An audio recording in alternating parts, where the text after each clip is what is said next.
A tracheostomy tube is an artificial airway which bypasses a person's upper airway. The tracheostomy tube is inserted directly into the trachea via a surgically created hole in the trachea called a stoma. The reasons for getting a tracheostomy tube are numerous.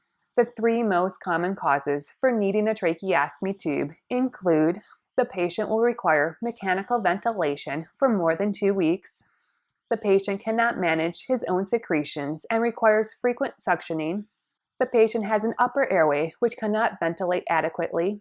This may be due to cancer, trauma, deformities, or other medical conditions. Tracheostomy tubes come in various styles and can be made from various materials such as silicone, polyvinyl, and metal.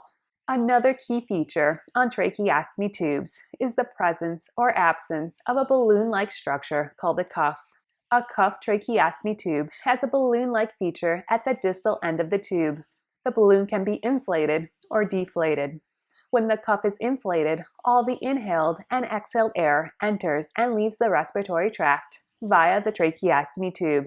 Cuffed tracheostomy tubes are most often used during mechanical ventilation. The purpose of the cuff on the tracheostomy tube is to create a sealed circuit.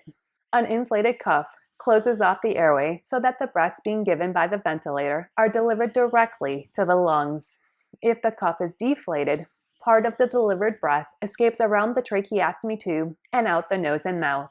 An uncuffed or cuffless tracheostomy tube does not have the balloon-like feature at the end of the tube. The tracheostomy tube cannot be inflated or deflated. When an uncuffed tracheostomy tube is in place, the airflow will be similar to that of a deflated, cuffed tracheostomy tube. Air will flow in and out of the tracheostomy tube and will go to the lungs, but air may also leak around the tracheostomy tube and will travel through the upper airway. To determine if a tracheostomy tube is cuffed or cuffless, simply look for the presence or absence of a pilot line and balloon. If the tracheostomy tube has a pilot line and pilot balloon, this is an indicator that the patient has a cuffed tracheostomy tube. A cuffless tracheostomy tube does not have a pilot line or pilot balloon. Please also note, most neonatal and pediatric patients use cuffless tracheostomy tubes as the cuff on the tracheostomy tube can damage the trachea. When the tracheostomy tube is no longer needed, the patient can undergo a process called decannulation. Over the course of many days, the patient is weaned off the tracheostomy tube with the ultimate goal of removing the tracheostomy tube. When the tracheostomy tube is removed, the hole in the throat will close on its own.